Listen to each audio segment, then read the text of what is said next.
This is Eileen Griffin with the Heartland View from the Heartland Daily News, bringing you information and analysis about public policy stories that affect your life, your health, your freedoms, and the nation's economy.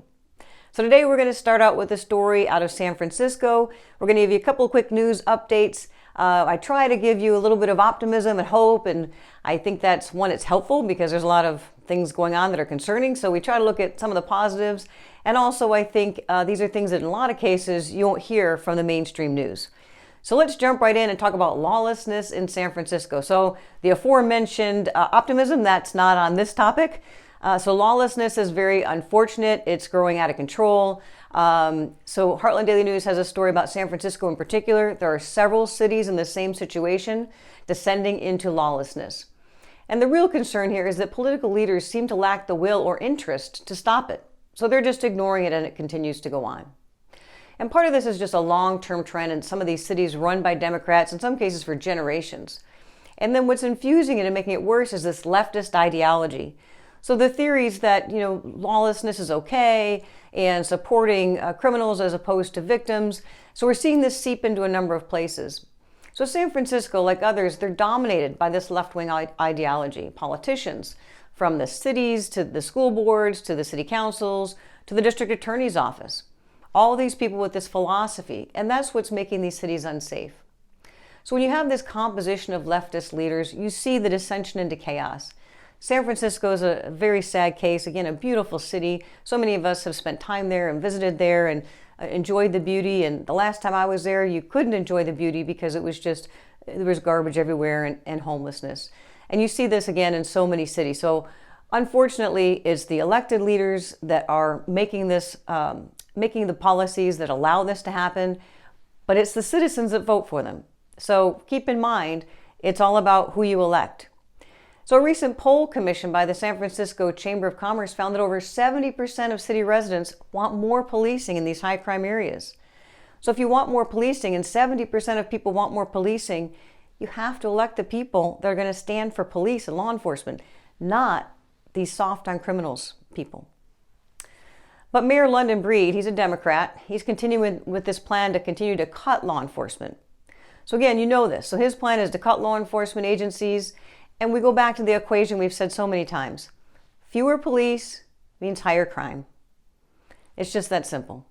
So if you want less crime, you have to support the police. It's an imperfect system, but it's far better than anarchy and chaos. So now there's no surprise in San Francisco that 40% of residents said they plan on leaving the city. The only thing surprising to me is that 60% said they don't. So that is a little bit surprising. And I guess there's a lot of reasons. If you have roots, you have history, you have a business, your choice, you can't move. So it's just sad with the declining quality of life, the growing crime. So if you're able to leave, the answer is leave. If you're thinking about going, don't. If you want to visit San Francisco, don't do it now. So still have hope that with the right people, it can be turned around and the city of San Francisco can be returned to the once beautiful and historic city so somebody can go and visit it in the future. But don't do it now. It's dangerous.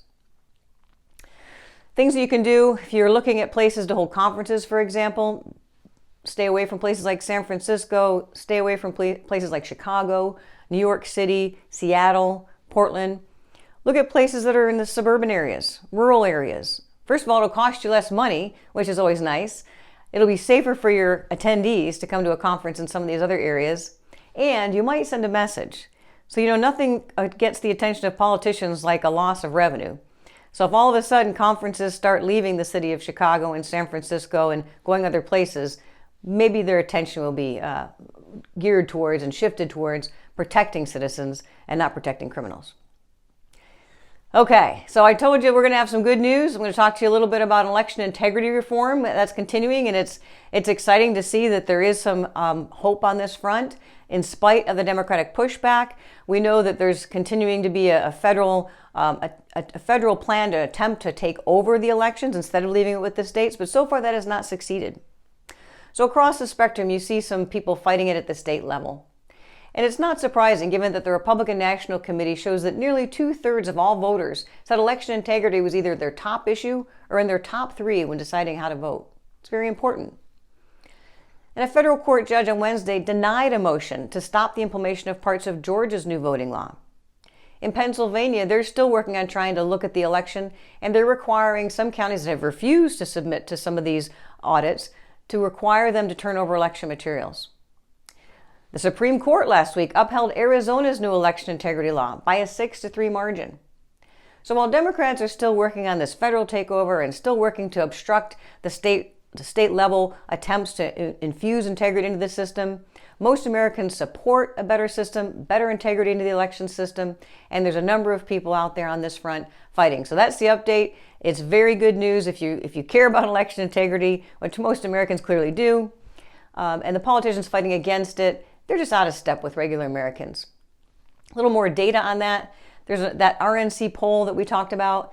More than 80% of voters say verifying voter ID is an important security measure. Why not? Why not show your ID? 80% of Americans, we all understand. It's not hard to get identification. You should be able to get identification. And what's wrong with showing it when you go to vote? Nearly all people can get a state driver's license or just an ID to show who they are and be able to vote. It's not difficult. 87% of voters said they were against ballot harvesting. So ballot harvesting is just unfair. So you know what that is. People will go into groups, maybe nursing homes or retirement communities or some organization with a lot of people, and they'll just help them fill out their ballot. So that's concerning. There's a lot of different ways ballot harvesting happens, but the intent of voting is one person, one vote, and going in person ensures that. Ballot harvesting is someone else is bringing in your ballot. So a number of efforts to control that. 71% of voters believe ballots should not be accepted after Election Day. Another good point. 70% of all voters reject Democrats' claim that voter integrity and efforts to improve voter integrity is racist. It's not racist. Everybody wants to have voter integrity. Across the races, across people, all Americans want voter integrity. So Americans overwhelmingly support free and fair elections.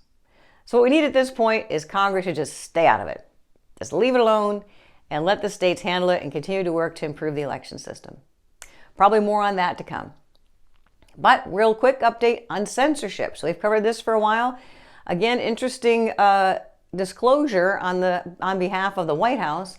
They actually came out fairly recently and said that they are working with Facebook and having Facebook provide them with posts. So Facebook, a private company, providing posts to the White House for them to review and decide which may be misinformation and which are concerning to them.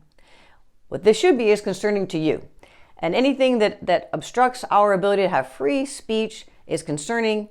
And the fact that the White House now can look at your Facebook messages and posts, I guess if you're just posting pictures of your dog or your kitten, you probably don't care a whole lot, but it's still an invasion of your privacy.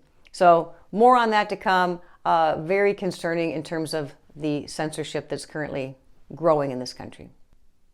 Okay, our final topic of the week is regulation. So a topic that most people don't love. So John Stossel has a story called "In Case of Big Government, Break Rules." So America has so many regulations that today some people decide the only way to gain what they need to gain and create a success is to break the rules. So if you want to create something new, you want to prosper, you want to grow, you want to do something new, interesting, and innovative, oftentimes the way to do that is to ignore regulations.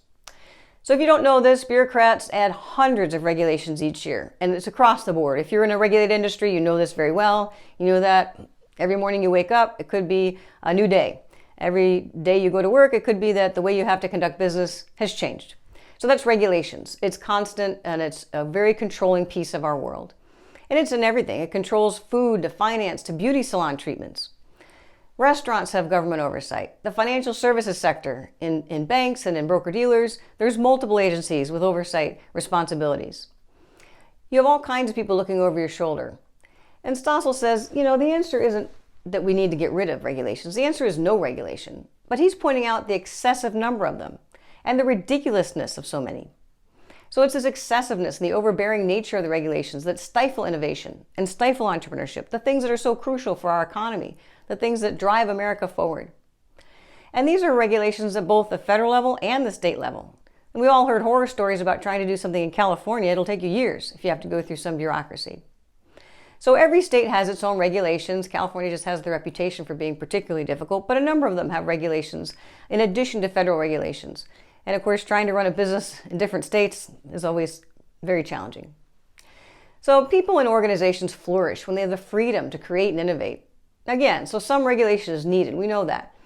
But regulation should function like a guardrail. It should be guardrails, not a long duration stoplight that just holds you in place.